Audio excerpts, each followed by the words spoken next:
हरे Krishna sir. हरे कृष्णा। हरे Krishna. Sir जैसे कि आजकल की जो जनरेशन है वो अपने काम को लेके अपनी जो परेशानी है वो उनकी जो परेशानी है वो अपने उनके ऊपर ऐसी हावी हो जाती हैं कि वो डिप्रेशन में चले जाते हैं। तो इसके बारे में आप क्या कहेंगे? जो डिप्रेशन आ रहा है इसके लिए आप क्या कहेंगे? इसमें मेरा तो यही कहना है, देखिए ये मूल रूप से पाश्चात्य संस्कृति का परिणाम है। भोगवादी संस्कृति, हमारी भोगवादी संस्कृति नहीं थी। जो हमारी वैदिक संस्कृति थी वो ये थी कि जिसमें तुलसीदास जी ने कहा कि कबीरदास जी ने कहा, साईं इतना दीजिए जामे कुटुंब समाए और मैं भी भूखा ना रहूं साधु न भूखा जाए। आप अगर इस पॉलिसी को, इस नीति को अपनाते हुए चलेंगे तो डिप्रेशन, अवसाद, हीन भावना, इस तरह की जो है जो जो जो नेगेटिव क्वालिटीज़ हैं इनका प्रादुर्भाव नहीं होगा। तो हमारी जो शिक्षा पद्धति है, हमारी जो अपब्रिंगिंग्स हैं, जो लालन पालन है, जो समाज का, ये काफ़ी बदल गया over the period of time. और आज भोगवादी संस्कृति के चलते हर कोई व्यक्ति रातों रात बड़ा आदमी बनना चाहता है, अपने सपनों को धरातल पे साकार होते हुए देखना चाहता है। तो प्रकृति के नियम के विरुद्ध है ये। अभी कोई छोटा बच्चा अभी कहे, अंकल मैं आपकी जैसी हाइट जो है तुरंत कैसे हासिल कर लूँ, तो कोई विधि ही नहीं है। चाहे वो कितना भी जो है प्रोटीन खा ले, कितना भी जो है एक्सरसाइज कर ले, लेकिन कुछ चीज़ें अपने समय पर ही अस्तित्व में आती हैं। तो क्या हो गया, इससे एक तरह का असंतुलन, जो वास्तविकता है और जो हमारे अंदर की जो एम्बिशन है, इसमें जब इम्बैलेंस, असंतुलन होता है तो उसी के परिणाम स्वरूप इस तरह की चीज़ें मतलब जो समाज में घटती हैं। वो जो है इसी सोच के परिणाम से उनके साथ जो भी इस तरह की जो घटनाएं हुई हैं या जो करते हैं, सुसाइड करते हैं, आत्महत्या करते हैं, ये उसी का परिणाम है। और आज का जो युवा वर्ग है वो कमोबेश हर कोई इसी बीमारी का शिकार है। उच्चाकांक्षा, धीरे धीरे रे मना धीरे सब कुछ होए, माली सींचे सौ घड़ा ऋतु आए फल होए। मूल सिद्धांत ये है, कुछ चीज़ें अपने समय पर ही अस्तित्व में आएंगी। उसके ऊपर कुछ चीज़ें ऐसा भी हो सकता है कि जो आप प्रयास कर रहे हैं और जिस चीज़ के लिए प्रयास कर रहे हैं वो प्रयास करने के उपरांत भी अस्तित्व में ना आ पाए, ऐसा भी संभव है। तो इसलिए हम जो है मानसिक रूप से उस असफलता को स्वीकार करने के लिए तैयार नहीं होते हैं। तो उसके परिणाम स्वरूप इस तरह की तो काउंसलिंग की कमी की वजह से ऐसा जो है घटनाएं समाज में हो रही हैं। हमारी जो नीति थी वो ये थी कि देखिए, इसको मैं एक छोटे से उदाहरण से समझाता हूँ। जैसे अगर आप बारीकी से सोचें तो हमारी जो मूल आवश्यकता है वो है रोटी, कपड़ा और मकान। अभी आजकल लॉकडाउन हुआ है, कई लोगों के बिजनेस 2-2, 3-3, 4-4 महीने से जो है बंद पड़े हैं। जो लाखों करोड़ों का प्रॉफिट उनको प्रतिदिन होता था वो सब बंद पड़ा है। लेकिन उपरांत उसके भी वो रोटी पा रहे हैं, जिंदा हैं, जीवित हैं, अपना जीवन जी रहे हैं। तो इससे निष्कर्ष क्या निकला कि जिंदा रहने के लिए वो हजारों, लाखों, करोड़ों रुपए का प्रॉफिट आवश्यक नहीं है, बल्कि मूल रूप से जो रोटी है, 2 समय की, 3 समय की रोटी और बाकी आपकी मानसिक खुशी। तो मैं इसको इस ढंग से लेता हूँ कि ये हमारी जो शिक्षा पद्धति है, जो सामाजिक जो ढांचा जो अब बन करके तैयार हो गया है, ये सब कुछ मिल करके इस चीज़ के लिए उत्तरदायी है जो इस प्रकार की सोच अब नई जनरेशन के दिलो दिमाग में जो उभर करके आई है। और आत्महत्या ये बहुत बड़ा जघन्य अपराध है। आत्महत्या करने वाले वो क्या सोचते हैं, आत्महत्या करने के बाद वो जहाँ भी जाएंगे उनकी आत्मा, तो क्या वहाँ पे बड़े बड़े जो है अप्सराएं और बहुत जो है देवी देवता लोग जो है उनका 5 स्टार होटल बना हुआ है, 7 स्टार होटल, आइए आइए आज तो बहुत बढ़िया काम किया है, आत्महत्या करके आए हैं और आइए आपका जो है बड़ा स्वागत है। क्या ऐसा होने वाला है? सामान्य बुद्धिलब्धि, कॉमन सेंस से भी आप सोचिए, आत्महत्या, अब इसी शब्द को आप विश्लेषण कीजिए। हत्या, हत्या स्वयं में हमारे भारतीय संविधान में और किसी भी संविधान में ये गैरकानूनी है। हमारे उसमें जो है कानून व्यवस्था में भी ये अगर किसी को पता चल जाए कि इसने आत्महत्या की है तो सजा है, उसमें दंड व्यवस्था है। तो जब भारतीय संविधान में ये दंड व्यवस्था है, कोई आत्महत्या का प्रयास कर रहा है तो उसको दंड दिया जाता है, तो जो भगवतीक विधान है क्या उसमें इसके लिए इस अपराध के लिए पुरस्कार की व्यवस्था होगी क्या?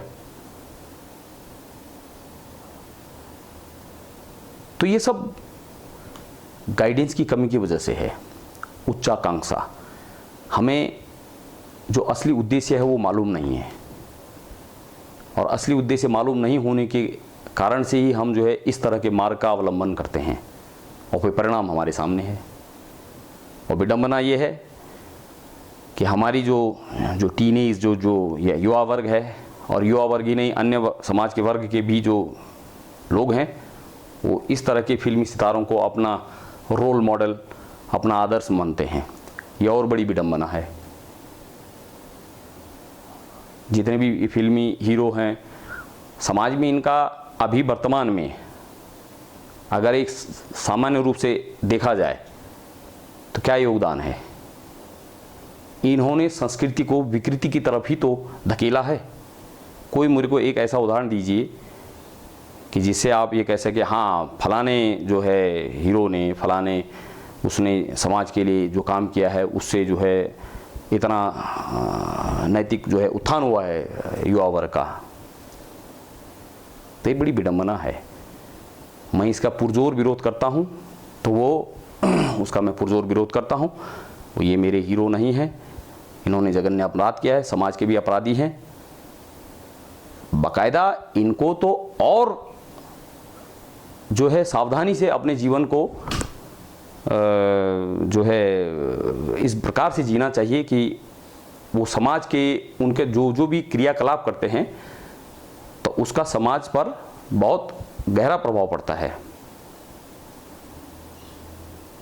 तो आप इतनी फैन फॉलोइंग आपकी है और आप इस प्रकार के एक्टिविटीज़ करेंगे तो आप तो और बड़े मतलब समाज के और बड़े बड़े मतलब बड़े अधिकारी हो गए, दंड के अपराधी हो गए, सॉरी अधिकारी नहीं अपराधी हो गए।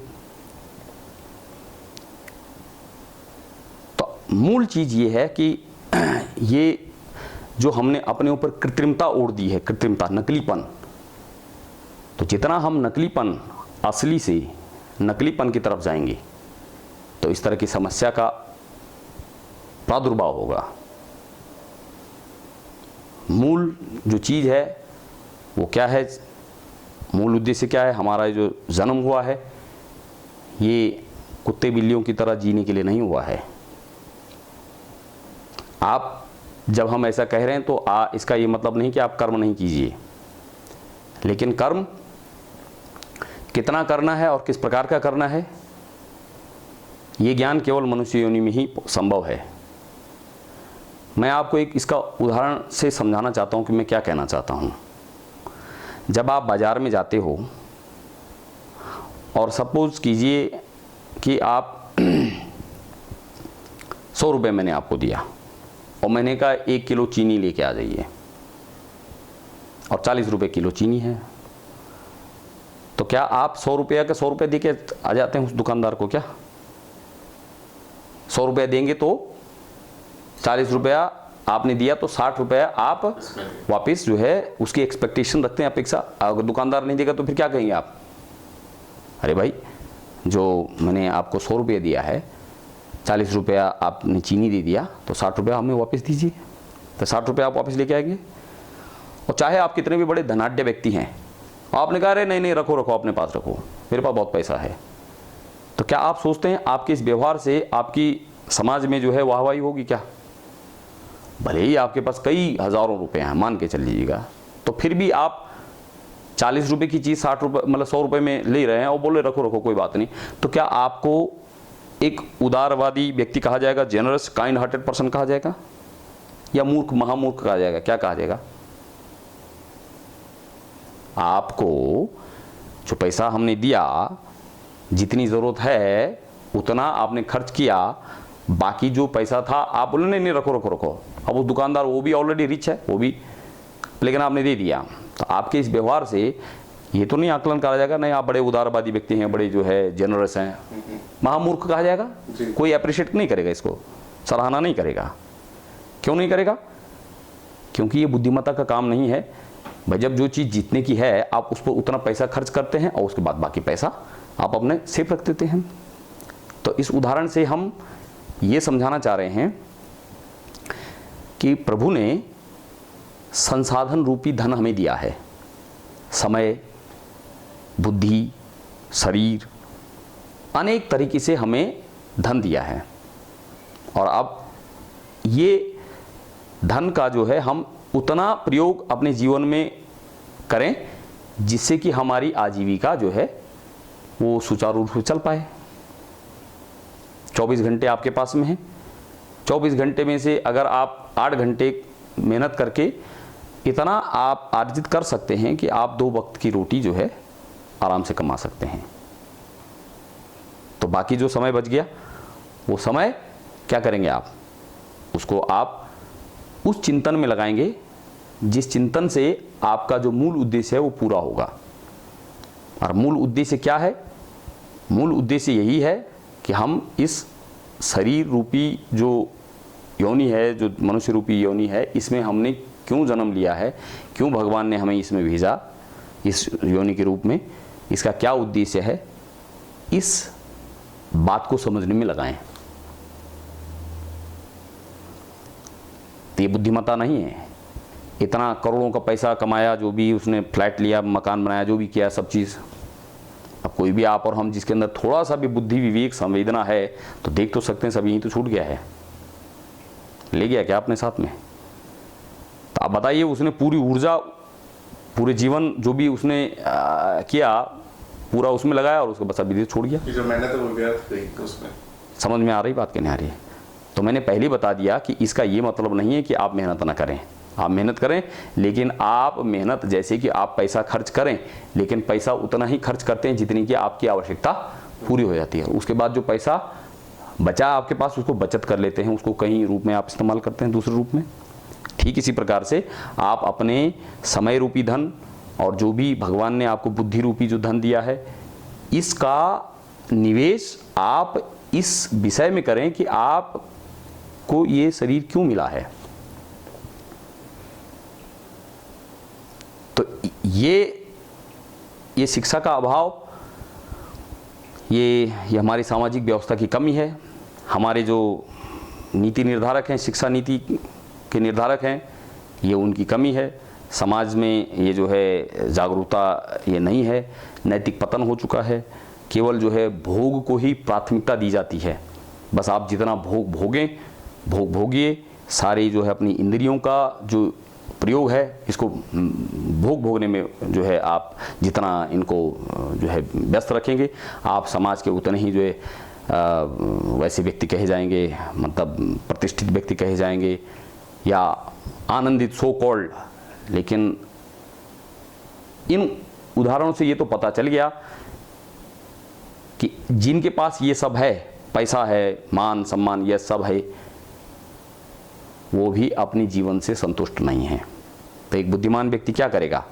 इसी विषय पर शोध करेगा कि अगर मैं भी इसी मार्ग पर अग्रसर हूँ जहाँ पे इस तरह के बड़े सितारे और बड़े बड़े जो धनाढ्य लोग गए हैं, तो वो जब वहाँ पहुँच गए तो क्या वो खुश हैं? तो खुश होते तो क्यों ये ऐसा करते? तो बुद्धिमान व्यक्ति बस इस तर्क का सहारा लेकर के, इस बुद्धि का सहारा लेकर के, और फिर ठहरेगा और रुक करके सोचेगा कि मुझे इस मार्ग पे चलना चाहिए या नहीं चलना चाहिए, और कितना चलना चाहिए। तो आप मेरी बात को समझ पा रहे हैं या नहीं समझ पा रहे हैं? जी बिल्कुल।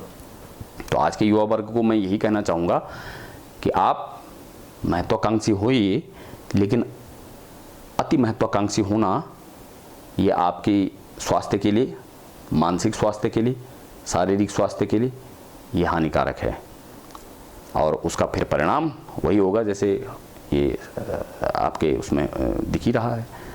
और आत्महत्या एक जघन्य अपराध है। कोई भी जो है पवित्र बुद्धि वाला व्यक्ति इसका समर्थन कभी भी नहीं करेगा।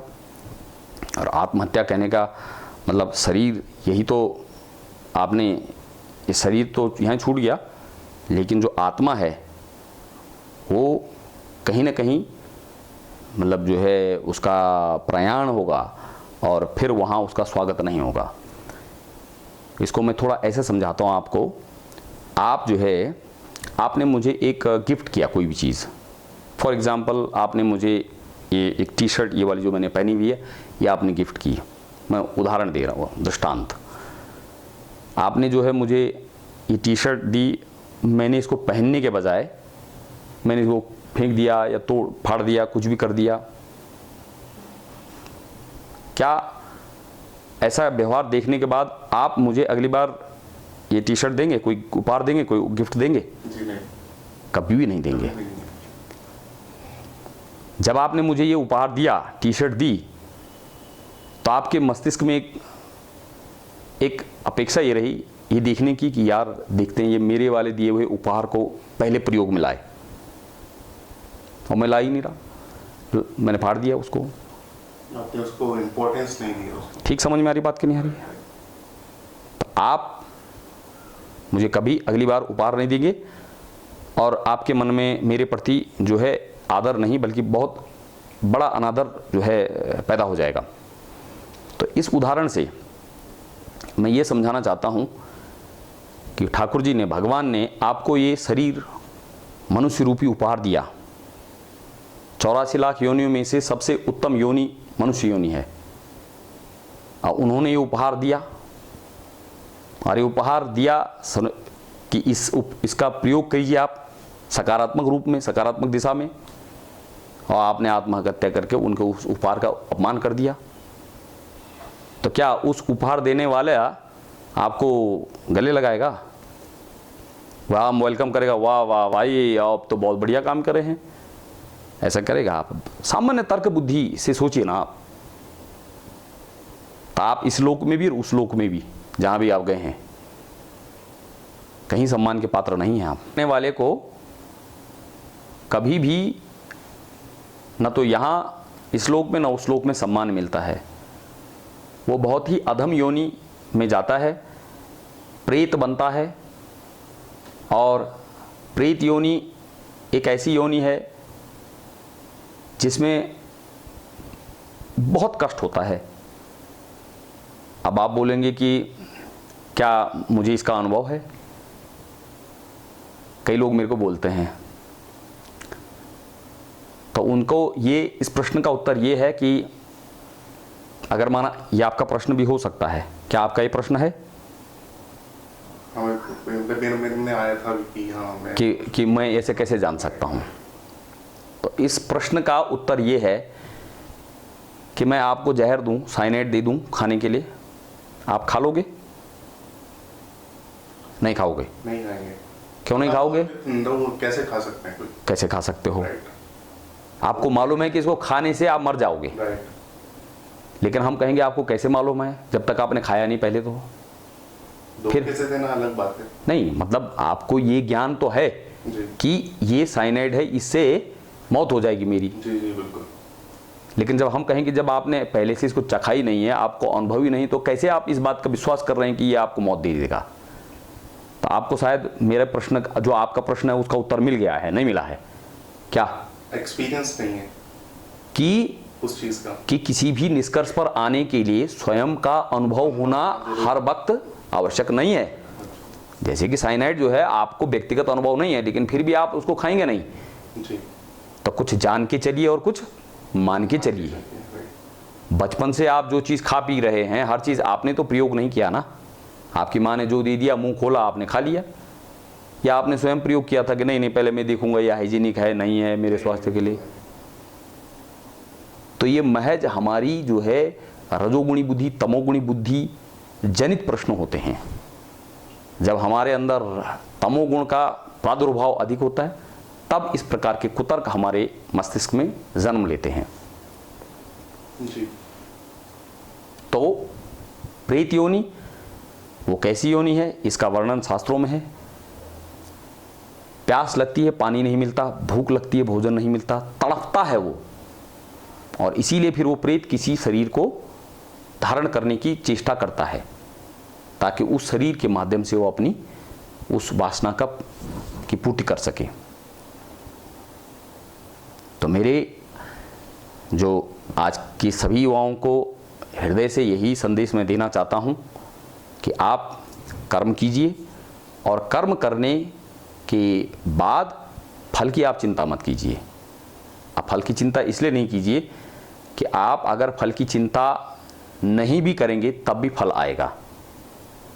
ठीक उसी प्रकार से कि जिस प्रकार से आपने कोई बीज बो दिया, तो चाहे आप उसका चिंतन करें या नहीं भी करें, दोनों ही स्थितियों में वो अंकुरित हो जाएगा कुछ समय के बाद। ठीक इसी प्रकार से कर्म किया आपने, तो कर्म अपने स्वभाव के अनुसार उसका फल अंकुरित होना अवश्यंभावी है, ये प्रकृति का नियम है। पर इस ज्ञान के अभाव में अधीरजता पैदा होती है, और वही अधीरजता जब बढ़ती है तो धीरे धीरे धीरे धीरे फिर जो है अवसाद का रूप लेती है, जो कि आज हर दूसरा व्यक्ति अवसाद का शिकार है। भय अभय चरणारविंद के से दूर होने पर भय होगा। सूर्य से दूर होने पर क्या होगा? अंधकार की तरफ जाएंगे आप। अगर आपको प्रकाश चाहिए, रोशनी चाहिए, उजाला चाहिए, तो सूर्य की तरफ आइए। सूर्य से दूर होने पर अंधकार का सामना होगा। तो अभय चरणारविंद, ठाकुर जी के चरण, उन्हीं को अभय चरणारविंद कहते हैं। उनसे आप जितना विलग होंगे तो फिर भय से ही सामना होगा। और ये जब भय बढ़ता है तो उसकी पराकाष्ठा अवसाद, जिसको डिप्रेशन बोलते हैं, और वो फिर डिप्रेशन, फिर उसका परिणाम ही है। तो आपने जो भी बताया है, जो आपने मेरे को जो भी बताया, उसके बेसिस पे मेरे को कुछ पूछना है कि जो धैर्य है और जो अवसाद है, दोनों एक दूसरे से अलग रह सकते हैं कि नहीं रह सकते? धैर्य और अवसाद, जो डिप्रेशन, जब आपको धैर्य हो जाएगा, सूर्य जब आ गया जी, तो अंधेरा उसके साथ रह सकता है क्या? बाय डिफॉल्ट कभी रह ही नहीं सकता है। तो धैर्य आपको तभी तो होएगा जब आपको ये ज्ञान हो जाएगा कि जो मैं कर्म कर रहा हूं, इस कर्म का परिणाम मुझे मिलेगा। दूसरी बात, आपको ये ज्ञान है कि मैं यहां परमानेंट रहने तो आया नहीं हूं। जी बिल्कुल। आप एक किराए के मकान में रह रहे हैं। आप इस किराए के मकान में आप इसकी झाड़ू पोछा सब चीज करते हैं जी, लेकिन बहुत ज़्यादा इसका रंग रोजन इस पर आप ज़्यादा वो नहीं करते। क्यों नहीं करते? क्योंकि समानांतर आपके मस्तिष्क के बैक ऑफ द माइंड में क्या है? ये मेरा मकान तो है नहीं, हम तो 4 महीने 6 महीने साल भर 2 साल रहेंगे, जिसका मकान है वो करे ठीक। हाँ, लेकिन सामान्य, चूंकि जब तक आप यहाँ पे रह रहे हैं तो झाड़ू पोछा डस्टिंग वस्टिंग सामान्य आप करते हैं। लेकिन जो आपका परमानेंट मकान होगा, वहाँ आप बिल्कुल बढ़िया उसकी जो है मेंटेनेंस वगैरह सब करते हैं। जी। इस उदाहरण से मैं आपके प्रश्न का जवाब ये देना चाहता हूँ, या आपको ये समझाना चाहता हूँ कि आप इस पंच भौतिक शरीर रूपी मकान में कुछ समय के लिए आए हैं। जो भी आप योजना कर रहे हैं, क्या वो परमानेंट के लिए हैं क्या? कुछ चंद सालों के लिए ही, संसार के। और वो भी बदल जाएगा। आज की आपकी योजना कल की योजना के कंपैरिजन में आज की योजना आउटडेटेड हो जाएगी। तो नथिंग इज परमानेंट। आपका शरीर परमानेंट नहीं है, और योजना आप बना ऐसी इस ढंग से बना रहे जी, आप इस मानसिकता से रह रहे हैं कि मानो आप यहां परमानेंट रहते हो, तो स्वयं से धोखा कर रहे हो आप। मेरी बात नहीं समझ रहे हैं आप? तो ठीक जिस प्रकार से आप इस मकान में झाड़ू पोछा करते हैं, लेकिन बराबर आपको ये भी पता रहता है कि यार कभी भी खाली करना पड़ सकता है, मकान मालिक कहे जाओ भाई निकलो यहाँ से, तो आपको निकलना पड़ेगा, वो आपका मकान है नहीं। तो आप बस एक और जब आप इसको इससे निकलेंगे तो आपको इसको निकलने में कोई भी दुख नहीं होगा, क्योंकि आपने अटैचमेंट कभी करी नहीं थी। तो आप ये कहना चाह रहे हैं कि जो सिर्फ आप कर्म करने पे ध्यान दीजिए, हाँ, की इच्छा नहीं करनी चाहिए। बिल्कुल। और कर्म जो आप कर रहे हैं वो सकारात्मक कर्म कीजिए। कैसे कर्म करने चाहिए, उसके लिए शास्त्र जो है आपको दिशा निर्देशित करते हैं। जैसे आपको गाड़ी चलानी है, जी। तो जब गाड़ी बनाने वाले ने गाड़ी चलाने की मैन्युस्क्रिप्ट भी दे रखी है ना, मैनुअल दे रखा ना, कि इस तरीके से इसको चलाना है। जी। अगर आप वैसे नहीं चलाएंगे तो गाड़ी 2 दिन में खटारा हो जाएगी आपकी। जी बिल्कुल। तो कर्म मतलब गाड़ी चलाने वाला कर्म भी आपको कैसा वाला करना है, उसके लिए आपको गाइडलाइंस, और उसके हिसाब से नहीं करेंगे तो कर्म तो होगा, लेकिन वो ऐसा कर्म हो जाएगा कि वो जो है गाड़ी को तुम्हारी खराब कर देगा, है तो वो भी कर्म ही। तो जीवन में आपको कर्म करना है, कौन सा वाला कर्म करना है, कैसे करना है, शास्त्र सम्मत। शास्त्र सम्मत से मतलब जो शास्त्रों ने जिनको निर्दिष्ट किया है। अब मैं तुम्हारे चाकू मार दूं तो कर्म तो ये भी है, और कह दें कि कर्म करो फल की चिंता मत करो, कि मैंने तुम्हें मुक्ति दे दी। हाँ, आप समझ रहे हैं मेरी बात को? तो ये शास्त्र सम्मत कर्म नहीं है। तो इसलिए हमारे को बुद्धिमानी, अपनी बुद्धि का इस्तेमाल, बुद्धि का प्रयोग करते हुए, और जो आप कर्म कर रहे हैं, शास्त्र सम्मत कर्म भी जो कर रहे हैं, उन शास्त्र सम्मत कर्मों को करते हुए उनमें आसक्ति नहीं रखनी है। तो वो कैसे नहीं होगी? ठीक उदाहरण मैंने आपको ये आपके मकान का दे दिया कि आप झाड़ू पोछा सब कर रहे हैं लेकिन आसक्ति नहीं है। तो बैक ऑफ द माइंड में आपकी ये रहेगा कि ये जो भी मैं कर रहा हूँ ये सब बस मैं यहाँ कुछ समय के लिए आया हूँ, और जिस उद्देश्य के लिए आया हूँ मैंने मूल वो उद्देश्य उसको प्राप्त करना है। तो मूल उद्देश्य यही है कि आपको ये जन्म दोबारा न मिले। पुनरपि जननम पुनरपि मरणम पुनरपि जननी जठरी शयनम। फिर से जन्म लेना, फिर से मरना, फिर से किसी जननी के जठर में शयन करना, ये सब प्रक्रिया चलती आ रही है, आवागमन। और इस आवागमन से मुक्ति केवल मनुष्य योनि में संभव है, अन्य योनियों में नहीं है। कुत्ते बिल्ली जितनी भी ये भोग योनियां हैं, इनमें केवल आप भोग भोग सकते हो। और कुत्ते बिल्लियों की योनियां जो है, सुअर की योनि जो है, ये जो भी कर्म करते हैं उसका उनको परिणाम नहीं भुगतना पड़ता, क्योंकि वो भोग योनियां हैं। और ये मनुष्य योनि, इसमें जो आप कर्म करते हो इसका परिणाम आपको भुगतना पड़ता है, क्योंकि ये भोग योनि नहीं है, ये कर्म योनि है, और कर्म का फल आपको मिलेगा। तो अब बुद्धिमान व्यक्ति क्या करता है, ऐसे कर्म करेगा कि जिसके फल का वो स्वागत करे। भाई बुद्धिमान व्यक्ति कौन हुआ? तुम्हारे बोलने से तुम बुद्धिमान हो गए क्या? व्यवहार से पता लगेगा ना तुम बुद्धिमान हो या क्या हो, खाली बोलने से थोड़ी होगा। तो अर्जुन भगवान श्री कृष्ण से यही पूछते हैं कि अगर कर्म करेंगे तो कर्म का फल होगा, और कर्म का फल चाहे अच्छा होगा या बुरा होगा, जिस भी हिसाब से आप कर्म करें उसके हिसाब से होगा। तो उसको भोगने के लिए फिर आपको शरीर चाहिए। तो हे केशव, ये तो अनवरत चला आ रहा है। तब भगवान श्री कृष्ण कहते हैं कि सर्व धर्मान परित्यज्य माम एकम शरणम व्रज।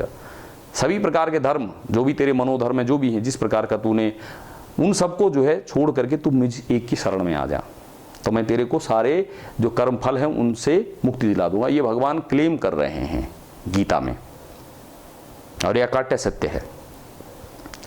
तो आप जो भी कर्म कर रहे हैं उन कर्मों के पीछे ये भाव करें कि मैं ये श्री कृष्ण के लिए कर रहा हूं।